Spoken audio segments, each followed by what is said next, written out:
Good afternoon and welcome. I am Zainab Molai, your host for today. I am a GETI trainer. Global Education and Training Institute is one of the premium training institute of the country.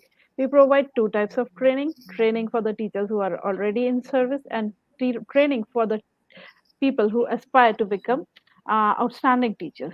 We have this platform with the name of Detox by Getty, where we host educators, edupreneurs, and innovators from around the world to come to our platform and share their innovative ideas. We have hosted more than 1,000 talks till date, and we are counting many more. We are driven by the vision of our founder director, Dr. Sunita Gandhi, to disrupt education, and this disruption is happening and we see this in front of our eyes. Without much ado, I would like to introduce our guest for today. We are very pleased to have him with us today, Dr. Swaroop Datta. A very warm welcome to you, sir. Mr. Swaroop Datta is the principal of MSM English School, Malkapur, Maharashtra, and zonal coordinator and master trainer of CBSE, COE, Pune. President, Buldhana Sahodya School Complex, advisor, academics and training of Zoom classes technologies, corporate trainer and inspirational speaker for the last 20 years. First to school principal in India to become a master black belt in Lean Six Sigma quality management system, certified green belt and global career counselor for University of California and Los Angeles. Visionary leader and educator with 20 years of experience of supervising staff, securing resources, transforming organization culture, and implementing effective programs. A very rare storehouse of experience in diverse fields: education, research, training, medicine, manufacturing quality assurance, brand management, and IT. He has trained more than 15,000 corporate employees and more than 50,000 teachers. So he gave up his uh, career as a vice president of pharmaceutical company to bring out change in the education sector and in the young minds to groom them into better citizens of tomorrow. There is a very big resume of my dear speaker today, but I think we are very much excited to hear from him. So without much ado, I will hand over to Dr. Swaroop. So today he will be speaking on a very interesting topic: understanding level of consciousness and consciousness coaching for teachers. A very warm welcome to you, sir, once again, and over to you. Thank you so much, Dr. Zainab. Today's topic is about the levels of consciousness. This is not a very common topic for the teachers. It's not one of those skill trainings that the teachers normally go through. It's something to do with your consciousness. And before we understand what are the levels of consciousness, we need to understand what is consciousness per se, right? So I would request to share my PowerPoint presentation on the screen. So let's move ahead with the levels of consciousness, and we need to understand why consciousness is so important, right? Next slide, please. Yeah, I'll use it. Thank you. So, what is consciousness? That's the first question, right? So, consciousness is like a spectrum. It's like a spectrum of light. If you run the light through a prism, you can see the bands of different colors: red, orange, green, blue, etc. Consciousness can be looked at the same way. It's almost like looking through a colored glass. We have heard the phrase like looking through rose colored glasses. The saying very clearly illustrates that the color the glasses are, you look at the world in the same way. So your consciousness is that colored glass through which you look at the world. So depending on what color your glass is, you will see the world that way. So in other words, if we relate our topic, consciousness, so according to the level of consciousness, you start seeing the world around you. And the way you see the world around you, you respond to it, you react to it, or even, your well-being depends on that. So it's very important to understand what glasses are we wearing, and if we require, a glass which will make our lives better, then we will look through those glasses, right? Just like in strong sunlight, you would like to wear a dark glass because that gives relief to your eyes. So there are levels of consciousness which will make you feel happier, and it will be directly related to your overall well-being. So as I said, the consciousness like is a paired glass, pair of glasses. Which glass you're wearing, depending on that, you will see the world, right? So if you see the world through, let's say, the first level of consciousness, it's a different world for you. You look at from a different level of consciousness, the world is different for you. So as I move ahead, things will become clearer. Now, let's understand, is this what I'm talking about entirely philosophy? It's something very, very hypothetical or something to do with science. Now, none other than Albert Einstein said, the world we have created is a product of our thinking. It cannot be changed without changing our thinking. No problem can be solved with the same consciousness that created it. We must learn to see the world anew. So, the famous scientist Albert Einstein, that was his, caption on consciousness. So he very clearly says that if there is a consciousness that created a problem, to solve that problem, you cannot solve it from the same consciousness. You have to go at a higher level of consciousness to solve it. Now, what are the different levels? Once we understand that, then we can understand which is a lower level consciousness and which is a higher level. Now, in this particular session, I have used, the consciousness concepts of three different schools of thoughts. So, let me start with the first school of thought and what it believes in. Alan Watts asked three questions: who am I? What do I desire? And what do I know? Now, these are the questions which makes you understand what is consciousness all about. The moment you start asking these questions, you are slowly entering the domains of understanding consciousness. If this has never occurred to you, if you have never asked who am I, what do I desire, and what do I know, in a deeper sense, by contemplating on that, I would say metacognition, the way you think. So if you have not never thought about that, who am I? Am I just the name? Am I just the job that I'm doing? Or am something different from that? So moment you ask these questions, the consciousness horizon opens up for you. Now, there are different levels of consciousness. The very bottom level is called the victimhood. The second level is called hustle and grind. Third is higher power and flow. And the fourth one is called the enlightenment. This is one school they have categorized in this way. Now, there is a level of victimhood that you can see around you. People complaining, nothing is happening good with me. My financial condition is not good. My school is paying me less salary right now. I lost my job. Why this has happened to me? And all these questions come in the mind, and they are always believing that they are victims of situation and people. Next comes the hustle and grind. They're always in a struggle.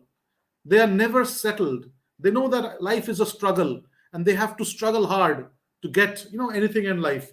So they keep struggling, and all of a sudden they realize that life has come to an end. But then above that is a level of flow, where life is effortless, where they realize the higher powers they are born with. And then when they realize that higher power and life becomes effortless, they don't need to struggle to do something. Whatever they want happens in a flow.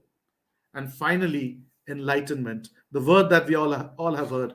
Anyone that we worship today, from any sect, any religion, these are the enlightened people. Gautam Buddha, Jesus Christ, Muhammad, everyone are enlightened. And because they're enlightened, they were able to transform the world around them. And because they transform the world around them, people worship them. As simple as that, right? So let's understand the different levels of consciousness from a different perspective altogether. The first level, I'm talking about now 7 different levels of consciousness based on text that has been accumulated over the last 3,000 years. So this is an extract of text accumulated over 3,000 years and how the consciousness levels have been described by different people around, during different times of the world itself. For example, the first one, or the lowest level, is called the instinctual consciousness. Now, what is the feature of this? The most basic and not much more than survival instinct. Now, these people are only focusing on their survival. Zinda rehna hai. I just have to survive. Survival is the only necessity for them, or it's the only focus area for them. So they focus on acquisition of basic resources, roti, kapda, makan, right? So that is what they search for. And of the entire world population, 10% of the world population belong to this level, who are only concerned about roti, kapda, makan, nothing else. Basic survival. Let's move to the next level. One level up. So this is the first level of consciousness. Now we'll go to the second level. The second level is called the individualist consciousness. What is the feature of this? They focus on avoidance or elimination of threats to their ego. So this person is ego driven. So just above the survival comes the ego of the person. So these people are ego driven. They are always trying to protect their ego, persons, and their property. That is, means their friends, relatives, relationships. They're always in a protective, mindset. They want to protect their ego, protect their, surroundings and the property. And this surfaces as a need to control their environment and other people. So how will I control my ego, or protect my ego? I can protect my ego by thinking that if I can control people around me, my ego is protected. So they put their entire energy in controlling other people so that no one can hurt their ego, right? So they are always in a defensive mindset. They are ego driven, and they are trying to control others, and that control is not for the betterment of others, but they are trying to control others so that these people around them do not cause any harm or hurt to their ego. At this level, the person's ego and security are undifferentiated from their perceived well-being. So if my ego is satisfied, I feel good. If my ego is not satisfied, I feel bad. Someone insults me, I feel bad. So these people basically depend on others, how much ego gratification or satisfaction they get from others. Depending on that, they either feel good or they feel bad. Roughly 20% of the population of the world belong to this category, trying to control others to protect their ego, to protect their image. Just think about that. Have you ever thought about it this way? The next one. The next one is called the conformist. What is conformist? Conformist is, it centers around the need for acceptance and often manifests as herd or tribal mentality. You see the picture above? Everyone is blindfolded. Just because one man is walking towards a direction, others are blindly following him. This is called the herd mentality, bandwagon mentality, right? So all this mentality is blindly following someone, or a group of people. Now, the strong emphasis on compliance with tribal rules and customs. So what they try to comply with? The tribal rules or the tribal customs. So it's said in a proverb, when in Rome, do as Romans do. We accept it, right? When in Rome, do as Romans do. But why? Why should we do what Romans do? It's actually promoting a herd mentality, that when people are behaving in a particular way, behave in the same way. But in that you're not using your wisdom, right? Codes of conduct are evaluated based on acceptance within the tribe rather than on its merit. So people judge others, from this consciousness level, that what they are doing for the community, for the tribe, for the herd. It can be any community. It can be, Hindus, Muslims, Christians. It can be a group, corporate group. Let's say Infosys has a, the way Infosys people are working or, moving ahead. Or let's say a school, XYZ school, they have a culture. They, feel the opposite school, is a rival to them. So they are always driven with the actions that comply to their organization, their sect, or to their religion. If they are doing something for the organization, for the sect, for the religion, they are applauded. If it is not as per the guidelines of that group, then they are not applauded, irrespective of the fact they are doing something good or bad. They try to evaluate these people, what they are doing for that community. 40% of the world population at this level. And that is the reason you understand why Hindus fight with Muslims.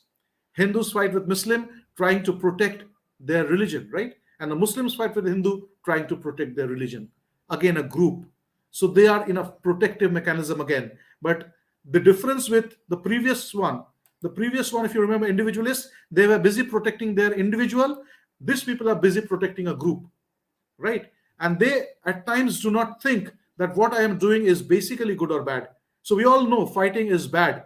The Hindus and Muslim, we have seen a lot of cases where they have, celebrated the festivals together.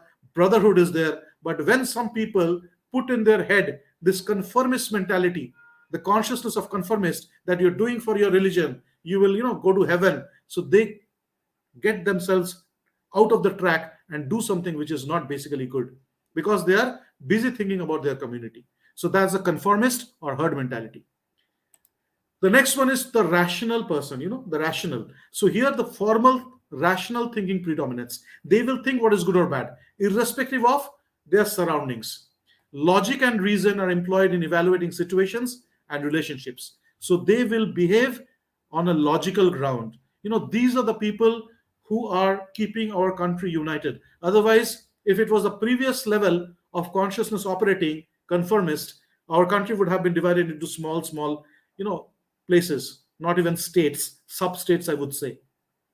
So these are the people who are rational, who are looking at things from a perspective of fairness, justice, and effectiveness beyond tribal boundaries. They are not trying to protect a particular group, sect, or community. They are trying to see the fairness of human beings.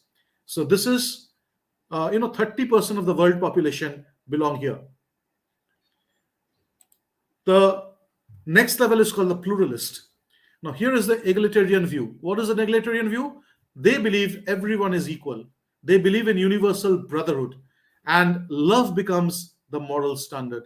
They do not operate from the mindset of defense. They are not trying to protect their ego. They are not trying to protect their community, their small group. They have love for everyone.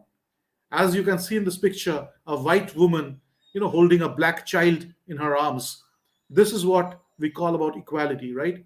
So this is a real depiction of the picture of pluralist, and 10% of the world population belong to this group. So egalitarian is the next high level of consciousness. Now next comes the integral. In integral consciousness, what happens? At this level, the inherent value of all people and all levels of consciousness becomes apparent. So from this level, integral level, they can see the different levels of consciousness. Who is at the lowest level of consciousness? Let's say the very first level of consciousness that we talked about, he will never understand that there are different levels of consciousness. He will operate with the survival mindset. He will never know that there is a next higher level or next higher level of consciousness at all. But when you reach to the integral level, you will understand that there are levels of consciousness.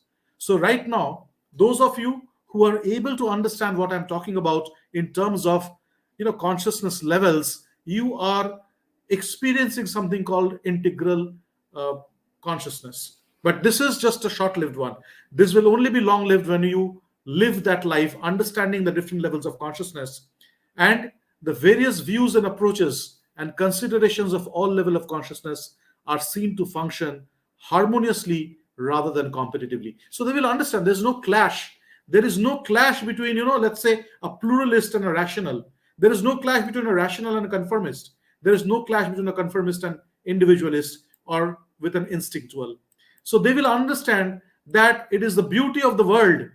It is the beauty of the world that there are different types of consciousness, and the variety of this consciousness keeps the world going. So they will accept the consciousness as they are, and they will not be judgmental, and they will understand that every consciousness level need to coexist in a harmonious way. Roughly 1% of the population of the world belong here. So you can understand that what is the proportion or percentage of population who are integral. So only these many people understand the different levels of consciousness. So if you are one of them, it is your responsibility to make others understand and spread this 1% to a higher percentage of level. And the final one is called the Transcendent Consciousness. This is a sense of divinity of all sense emerges. So here you will see divinity in people and things and animals and trees around you. Everything around you will be divine, and that is a reason you know maybe when you see divinity in a tree, you see divinity even in a human being, you start serving them with that consciousness of divinity. You're not serving a human being to satisfy your ego. You're serving a human being because you see the divinity in that human being. You're serving an animal because you see the divinity in that animal. So perception shifts from harmonious interaction of disparate parts to holistic view of reality. So here the perspective shifts. They are not seeing now individual levels of consciousness. The previous level, for example, they saw all the different levels of consciousness and understood that they need to coexist. It's like a coexistence in a peaceful way. But in this transcendent, they cannot differentiate between the different levels of consciousness. They know it's there, but they see every level and the goodness in every level.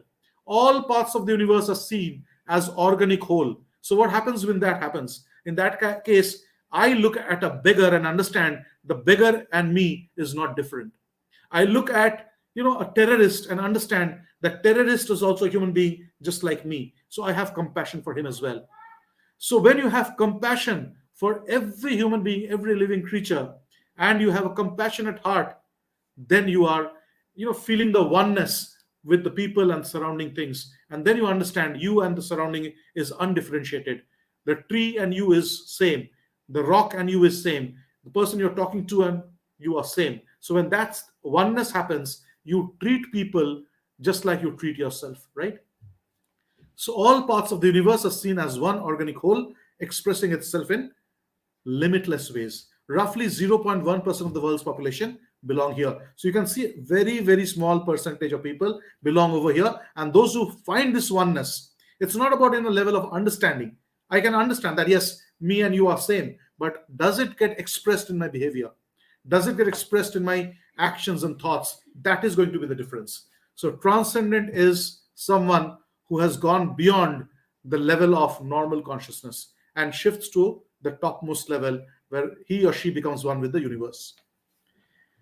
Now, the 4 levels of consciousness, according to a different school called Mind Valley, here it is what is being told over here. Level 1 is the world around you. You are living in a culture scape. Culture scape means herd mentality. The next comes the awakening. The second stage comes when you understand that you are asking a question that who am I and what I am doing here in the world. That's called the awakening. Now, when you understand that, you go to the next level that is called recoding yourself. So your recoding yourself is done at the level 3, where you understand what level you are in and you change the level.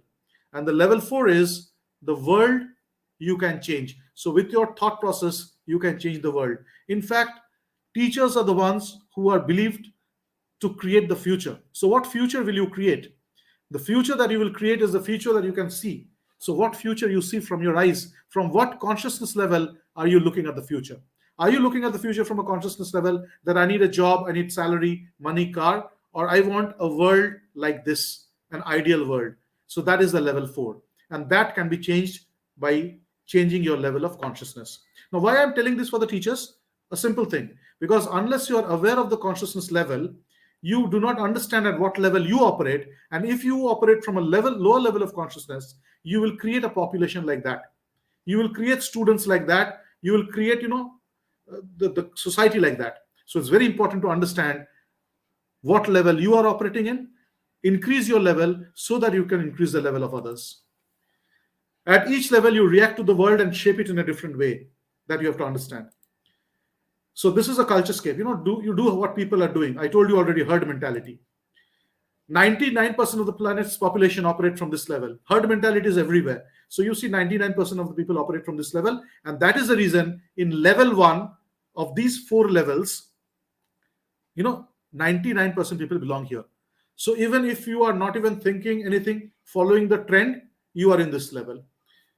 So when you start questioning these patterns of human society, you start rising to level 2. So when you ask the question, why am I doing what I am doing right now? Why I am following others? When you ask this question, you shift to level 2. Before you ask the question, you are in level 1. Next. So this level is also the level of victimhood. Victim of culturescape, world happens to them. So everything is happening to me. No one is good to me. I am facing problems financially. So they always believe the world is happening to them. So what you can do, this is something I don't go into, I'll share this later on. It's called creative visualization. So this is a way by which you can shift your level 1 to level 2. It's all about closing your eyes and seeing 15 degrees above the horizon, as if there is a giant screen in front of you, and you use your all 5 senses to see the world that you want to create. And that world is a visualization that you do before it happens. So that is the technique to elevate yourself from consciousness level 1 to 2. Segment intending is another one. In segment intending, you start imagining what happens if the world was like this. You divide the day into small segments, and for each segment, you start having an intention. That's called segment intending. You divide the day into small segments and start having your intentions. That I intend the world should be happy. I intend that the quality, or my intention is the COVID condition should go out.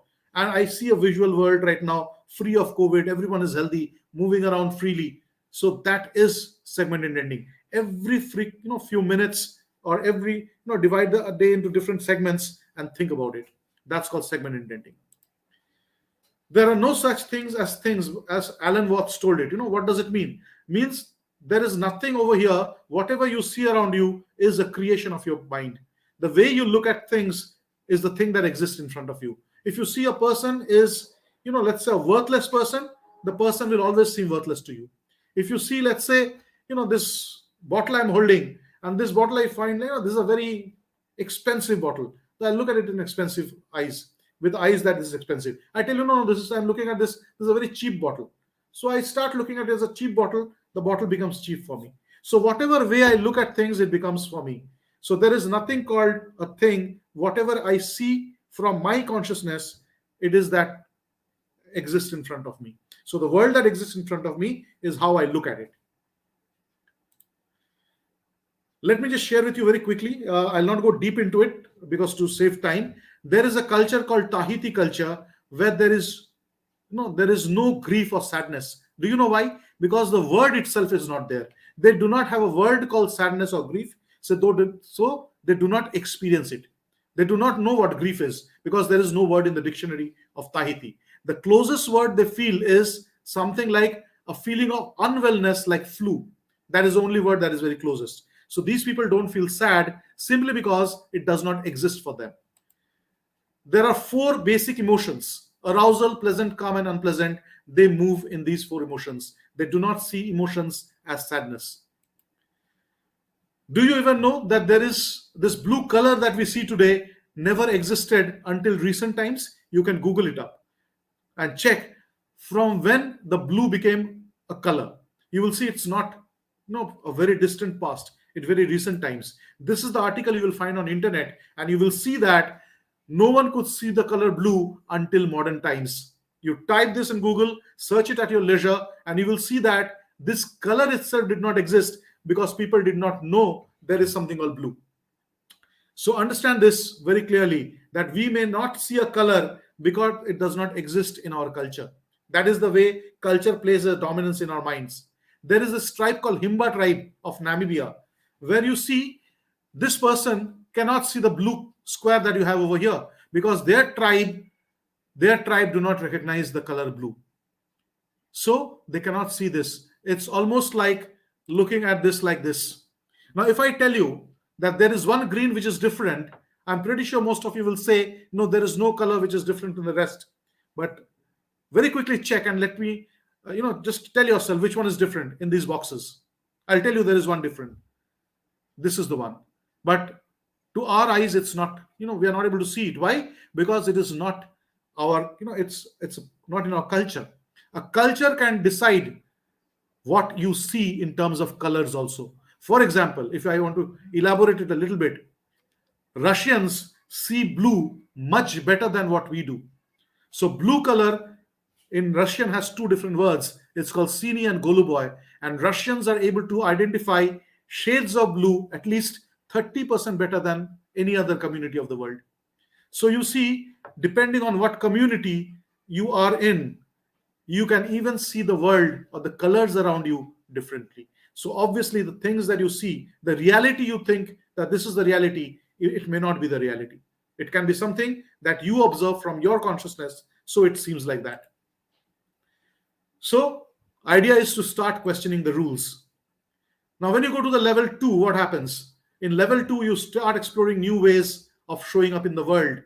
Your thoughts create the reality, and you start ascending beyond what most people are doing, and you start becoming extraordinary. So, moment you start asking that what is my identity, what am I doing in the world, what is the purpose of my life, you are elevated to the next level.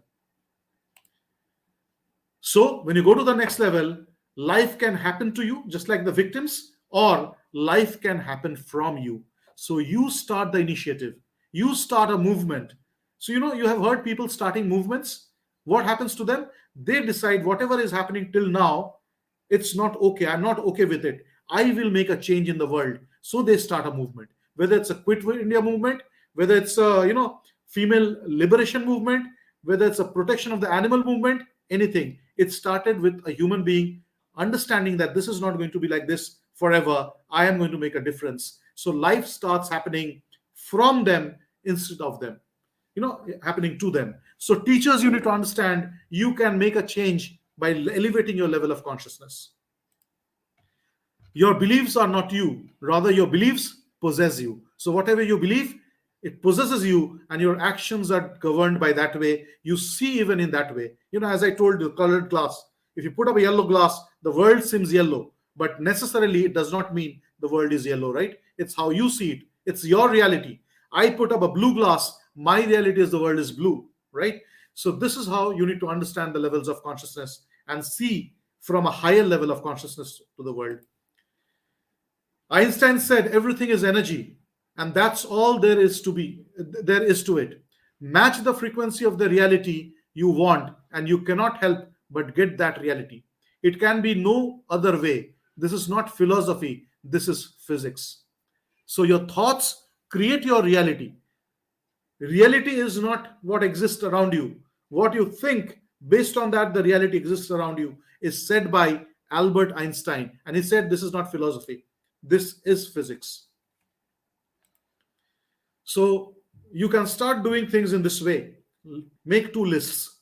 The first list is list of things you know because you experienced, and list of things you know because someone told you. And you will be amazed to see that we lead our lives in such a way because someone told that to us. I want to become an engineer. Why? Because someone told it to me. My son should become a doctor. Why? Someone told it to me.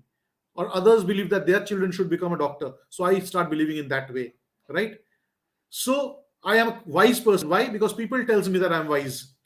I'm a foolish person, right? Why? Because people tell me I'm foolish. So all these things, if people tell and you start believing it, you are following the herd mentality. So to break, you need to understand and question.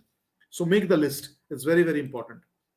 Number 3 is recoding the inner world. You recode yourself. Whatever you have understood, whatever you have been fed to you from your childhood, start questioning and understanding things logically. See from your glass of consciousness and understand what the reality is to you. And based on your reality, you live your life. My reality can be different from your reality. I live my life my way. You live your life that way, your way. That is what is called the recoding. Recode your brain and lead the life that you want. So find out or discover the life or world that is within you, not the world that outsiders have created for you. Your world cannot be created by outsiders. You need to create your world. So these things will depend on your intuition. The intuitive mind is a sacred gift, and the rational mind is a faithful servant. We have created a society that honors the servant and forget the gift. So what happened? We are so driven by logic and rational at time, we do not go by intuition. What my intuition is telling me, we stop listening to it. So we follow a servant mentality of following a logic. We are servants of logic. Whatever my logic is not explaining me, I'm not understanding beyond that. But intuition is something that is beyond logic. Once you start paying attention to the intuition, you are paying attention to the gift that the Almighty has given and sent it to the world, and your life can be changed. People have followed their intuition to become great. If Gautam Buddha would not have sat under a tree and his intuition told him leave the kingdom and go for search of real truth, Gautam Buddha would not have ever been existed. He would have remained a prince. Next, level 3, leave the conditional world, start following the higher calling, what your mind and heart is telling you. You follow that, not what they want from you. New abilities start to emerge in you. You see yourself in a different way, and you realize that you are born with a lot of powers which you are not even aware of. Feeling of connectedness to the humanity, feeling of being completely tapped into your intuition and inner wisdom. So without going into a lot more detail, here you start following your higher calling, your intuition.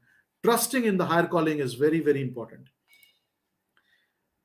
Level of rare mystical oneness with all that is level 4. In level 4, you become one with the universe. I told you in the 7 levels of consciousness, it's the transcendental consciousness. So you become extraordinary by understanding that you are not a part of the universe, you are universe in yourself. So when you understand that I am universe in myself, you understand the limitless power that is there within you. You just untap and unfold that power and let it be, let it spread across the whole universe. Moment you restrict yourself within your boundaries, that I am a small human being with limited capacity, you cannot do any good to the world. The moment you understand that I am the universe, I am the self-declared chief executive officer of the universe, you can come and do the things that is necessary without waiting for anyone to instruct you. You can change the world, right? So you become extraordinary. So inspiration leads to intention. So if you have an inspiration within you, your intention will be different. Right now, your intention may be just to earn your bread and butter, survival. You are at the lowest level. But when your intention becomes, I will do a benefit for the whole world, then you come out of your shell and start doing things for the entire world. Qualities of this state is a state of connectedness. You get intuitive in nature. Inspiration drives your intention, and luck is on your side. Why luck is on your side? Because you create the world that you visualize. So whatever you want starts happening. So connectedness, intuitive side, pulled by vision, and of course, a feeling of luck. The pain pushes you until the vision pulls you. So until you have a vision, your life is not pulled, as if someone is pushing you to live. So moment you start having a vision, this is the world that I want, this is the community that I want, these are the, this is the way I want my children to grow up. So that is where you have a vision. And when you have a vision, the vision pulls you. When it pulls you, you get drawn effortlessly. Pushing requires effort. When you get pulled by something, you don't require any effort. You just simply move in that direction. So motivation is rubbish at this level. Motivation is needed for people who are at lowest level of consciousness. So when you are at a higher level of consciousness, no one can motivate you. Your inspiration will pull you. Next. So I already spoke about this connectedness. I will try to wrap up in the next 10 minutes very quickly. So who are you? You are a fantastically complex human being. You are the universe. You need to understand that. Intuition, you need to pay attention to that. And your intuition will lead to your inspired action. And your inspired action will lead to the luck that you always wanted. Luck will not drop from the sky. Luck will only happen to you when you are doing things effortlessly. You have a vision, you are being pulled by the vision, and irrespective of everything, you are doing what is necessary to achieve that vision. So automatically luck will favor you. That's the reason it said luck favors the bravest. So how to make a dent in the universe? You must have heard this Shayari, I would say. कौन कहता है आसमान में सुराख नहीं होता, एक सिक्का तो तबीयत से उछालो यारो. So when you say that, you can make a dent in the universe. How? By avoiding from becoming a part of the herd mentality. Here, people follow the herd mentality. You are a misfit. You do not follow the herd mentality. People will call you crazy. People will call you misfit. They will call you a rebel. They will call you a troublemaker. But then you are pushing the boundary that has been created by the herd. And moment you push the boundary, you get out of the culture scape. You can create a dent in the boundary. You can expand the boundary. As long as you're playing safe within the boundary, your boundary cannot be increased. And as long as you are restricted in a boundary, you are a restricted human being. You need to become an unrestricted human being, create a dent in the universe. To create a dent in the universe, you need to be a rebel. You need to question things. You need to understand your intuition. So, when I run after what I think I want, my days are a furnace of distress and anxiety. If I sit in my own place of patience, what I need flows to me and without any pain. ये बोलते हैं ना, if you want to chase a butterfly, it will keep running away from you or flying away from you. You sit quietly, the butterfly will come and sit on your shoulder. So this is what it is being talked about. Jalaluddin Rumi said, from this I understand that what I want also wants me, is looking for me and attracting me. There is a great secret in this for everyone who can grasp it. So the thing that you want, that thing is also wanting you. So it's an attraction that happens between your vision and yourself. So you have a vision, the vision will attract you, and you will also attract the vision. So when that happens, life becomes effortless. Now, very quickly, I will end with levels of consciousness in terms of, we call Asprishya, Shudra, Brahmana. I don't believe in these concepts. This is more of a Hindu, post-Vedic concept where people were divided according to the different castes, Asprishya, Shudra, Vaishya, Kshatriya, and Brahmana. But initially, they were not dependent on the birth. It's their job that decided their caste. But I believe that, this is a thing that has been lifted from Rishi Prabhakar. Rishi Prabhakar is the founder of Siddha Samadhi Yoga. And what he believed was that consciousness is not birth related. Consciousness is not even work related. Or rather, I would say the caste is not birth related. Caste is not job related. Caste is consciousness related. So what is Asprishya consciousness? Asprishya consciousness is a parasite.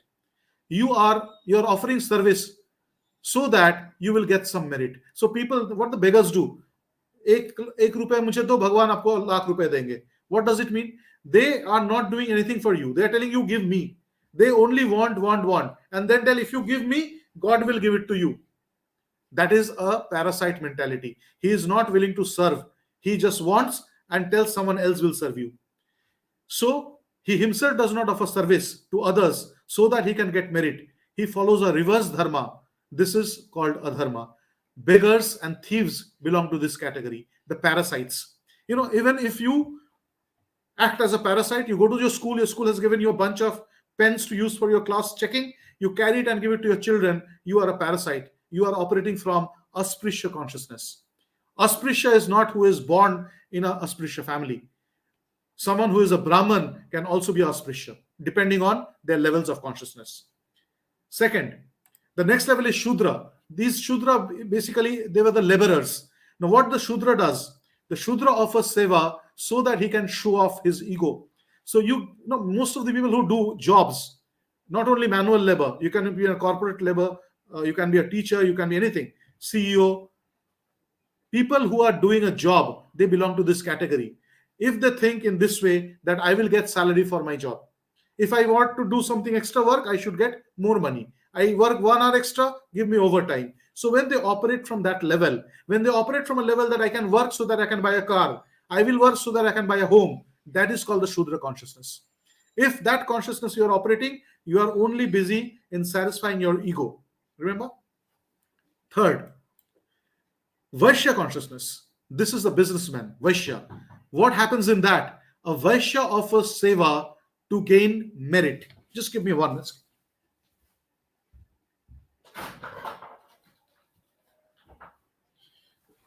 Sorry, there was someone on the door I had to answer very quickly. Yeah, so Vaishya, what they do, they want benefit for themselves by giving benefit to others. Ratan Tata, so much benefit he gives to the society, That's the reason he is so much admired. So he is giving benefit to others. In the process, he is also getting the benefit. So a Vaishya offers seva to gain merit. He knows that by securing others, he is also benefited. He goes out of the way to help beyond what is contracted. So if you are a teacher, you are doing job just like what has been asked to you, you are a Shudra. If you are a teacher and you are trying to do something that will help your colleagues, and in the process you will also become a coordinator or an in charge, that is the Vaishya mentality. That is the business mentality, that I'll help others and in the process I will grow. And the Kshatriya mentality, the Kshatriya does seva out of love of people. No, the army, the air force, the navy, they happily sacrifice their life. How can they do it? Have you ever thought of it? Just because they love the people of their country more than they love themselves. Only then they can sacrifice their life. Everyone cannot do it, right? Even if you're given 2 lakh rupees a month, you will not do it. And they work for, few thousands and still they do it because the love for the people around them. So when a Kshatriya is there, he operates out of love for people. He is willing to sacrifice his life for the sake of the people. He enthusiastically does seva. So if you are a teacher like that, you can be a teacher of Asprishya mentality, where you are stealing or carrying home the things that school gave you to use. Whenever you're getting some opportunity, you are, taking a shortcut in your work, not doing your work properly. That's Asprishya. You think I'm getting 20,000 rupees a month, you exactly do the work as per that, you are a Shudra. If the principal tells you to come on a Sunday, you say, give me overtime or a compensatory leave, you are a Shudra, give and take policy. If you are helping others, members of your staff, and you are helping them without a selfish mindset, but in the process you also grow, that is the Vaishya mentality. And when you help others, irrespective of your own interest, you don't need any interest, you don't need a benefit, you are helping others, you are a Kshatriya. And then the Brahmana consciousness, the Muhammad, the Jesus, Buddha, everyone was that. What is the Brahmana consciousness? He is the follower of truth.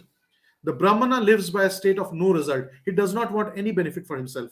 In earlier times, you must have seen there were Rajgurus.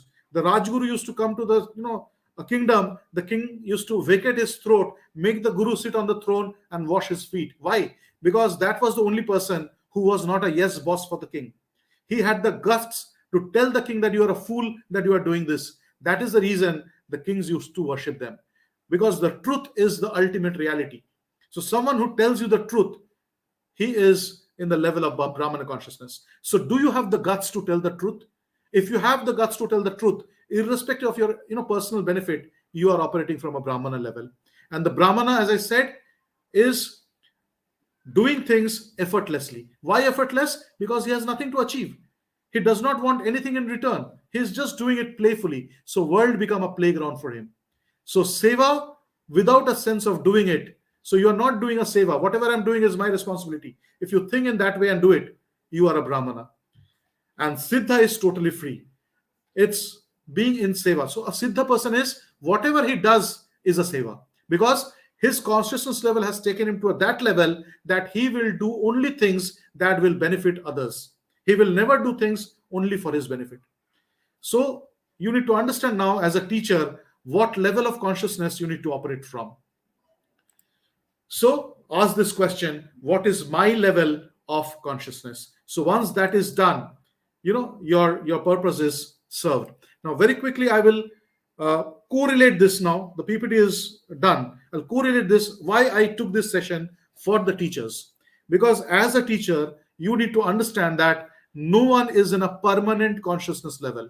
I can be in Asprishya consciousness level at one go, or the mere instinctual consciousness, as I said, survival level, or at the next level, I can be at a Brahmana level. So you need to identify at what level am I operating. Whatever I am doing, is it only for my ego? Is it only for my selfish benefit? Is it for the give and take? I want to show off a car, I want to show off a house. Is it for helping others? Is it I love someone more, or people around me more than that I love myself? I can go to any extent. Or is it a Brahmana that I operate only from truth? If something is wrong, I'll tell it's wrong, no matter what happens to me. So if you're operating from a sense of truth, then what happens? The entire universe becomes yours and you become You are being loved by entire universe. Now see, I'll give an example. You take the example of Gautam Buddha, you take the example of Muhammad, you take the example of Jesus, you take the example of Swami Vivekananda. Do you think only a sect or class of people worship them? No. Everyone's head bows down in front of them in respect. Why? Because of that level of consciousness that they operated from. But there are these religious gurus who lead people in a different direction. Everyone of that religion worships them, but not the other religion. So that is a sectarian mentality. So as a teacher also, you can see the love for the children. Is it for everyone, or is it for a few group of children? Is it for those children whom I love, or the parents are close to me, or they belong to a class of the society? RTE children, for example, do I love them or not? So all these questions, just ask yourself, and then you will be able to understand that what consciousness level you're operating from. So I would pause my speech over here. It's a very deep topic. I have just given an example of few things so that you know that something like that exists, because each of this consciousness level is actually a full day training. I can go hours only on one consciousness level, but around 40-45 minutes, whatever time I'm using right now, it's only to make you aware that there are different levels of consciousness. And if you operate from a lower level of consciousness, you look at the world like that and your world becomes like that. You look from a high level of consciousness, your world becomes changed. So I believe you and me all want the change. We all want a better world. So we need to understand what is the better world that we are looking at. So moment we visualize that better world and understand that, no, I say a better world for me, 1 crore rupees in the bank, one big car, is that better world? Then you are operating from which level? Yes, you are operating from a Shudra level. If you think, nahi baba, मेरा खाना पढ़ना महना मिल गया तो मुझे बहुत काफी है, what level you are in? A spiritual level. When you say, no, I need to take care of the teacher community of the entire country during this COVID time, I will lift up their model, I will help them to come out of the depression that they are in, you are already operating either as a Vashya or as a Kshatriya. A mother is always a Kshatriya, remember that, because no matter what it takes, the mother will go to any extent to help the child. And then, as I said, the 0.01% is in Brahmana level, but first reach the higher levels of consciousness, then definitely you can go to the Brahmana level. If you want to know how, I have already shared my phone number with you. You can contact me for more inputs on that. And if you take consciousness training, there are ways that you can elevate from one level of consciousness to the next level, and life becomes wonderful for you. So with that, I come to the end of my session. If you have any questions, you can ask me.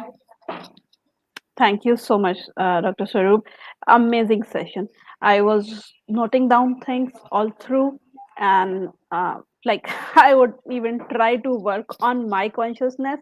And as you said that, like we are in some or the other form of consciousness at one point of time, and again we are in one situation we are acting like a brahmana, and in another situation we are again acting like a shudra, Shudra I level. would say. Yeah.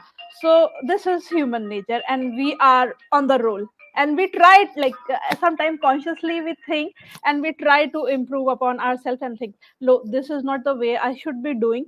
But after attending your session, I guess more people and more teachers will think and improve upon their level of consciousness, whatever they are doing. And like our director, she is always working on these things. Like she has incorporated these universal values in the curriculum itself. Like whatever you are teaching addition or you are teaching subtraction to the children, but there should be a moral value behind it. There shouldn't be any moral science classes, she says, but the seva bhav should be inculcated in the children from very initial point. Doing charity or giving someone a blanket and taking few pictures is not charity, but doing it from your, like the work you are doing, as you said that you're teaching the student not for the sake of your salary or not to finish it up, but to give it back to the system, to enlighten their child, to raise a better citizen tomorrow. This should be there within you. Then you are reaching that level of consciousness. Really amazing session. And I'm like I need to work a lot on it. So much food for the thought. And I guess my audiences also got the point that you wanted to state in such a less time. You have given us so much to chew on. So we have few questions, but these questions are already answered by you, but I'll highlight them anyways, uh, if at all. uh, Yeah, there are different people who develop these levels of consciousness. I used one from Mind Valley. There was one slide that I used from Mind Valley, and one I used from Rishi Prabhakar Foundation. Rishi Prabhakar was one person who gave the Kshatriya Brahmana that model, and it's a wonderful model that he has given. His followers are using that, and there are other models as well which I have used from some Western authors. So I have taken whatever is available, and even there are 8 levels of consciousness in Buddhism. In that consciousness level, 5 consciousness level in Buddhism, they're talking about 5 senses. So there is that level of consciousness. It can be seen in different perspectives. I have used the ones that will be most relevant to us in our work life. That's the reason I use these examples. But definitely, I would like to thank, wholeheartedly, Mind Valley, and of course, Rishi Prabhakar. Rishi Prabhakar is there no more, but I'm connected with his son Siddhant, and he has done wonderful work on this consciousness and education. So, because like as you have talked about this Rishi Prabhakar one, like we have studied, all of us, everybody who's listening to you or not, they have all studied these four this thing like Vaishyas, Shudras, and these Brahmanas, all these four in their history chapters when they were young.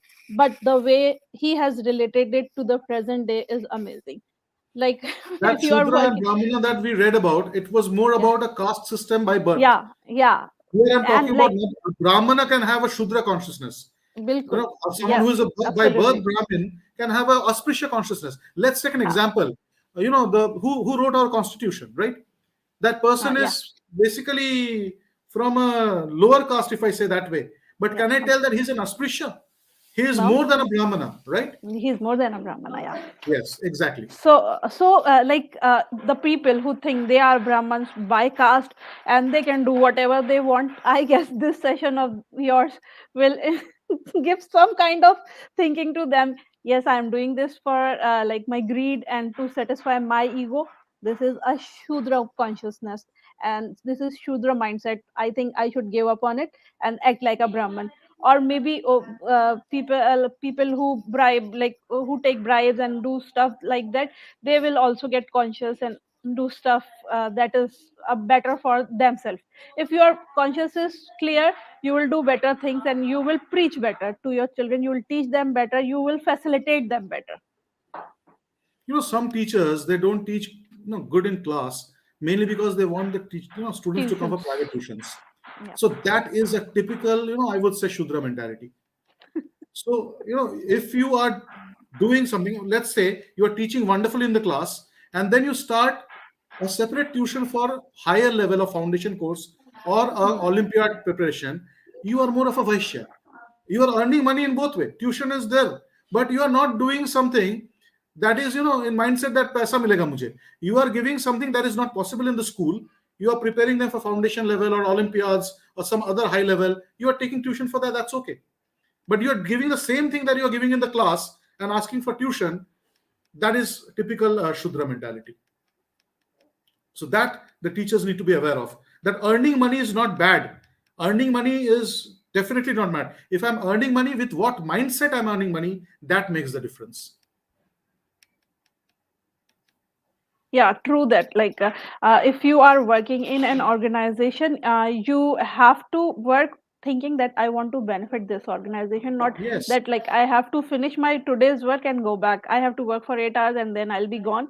I don't right. want to know and don't want to see what happens here, and who who cares. That attitude shouldn't be there. That is again Shudra this thing.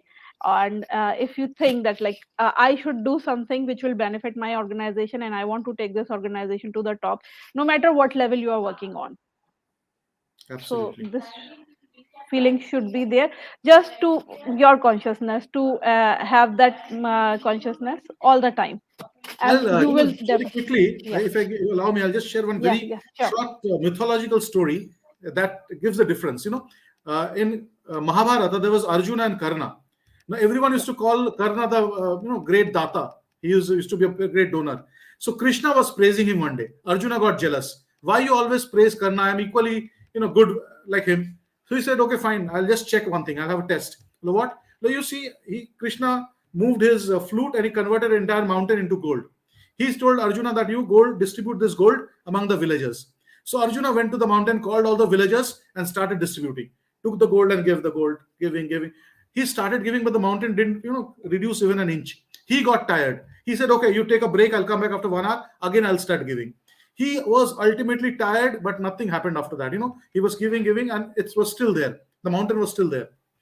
Now he said, "I'm tired now. What Karna would have done differently?" He said, "Karna, come here. I give this mountain to you. It's made of gold. You distribute to the villagers." Karna came, called the villagers.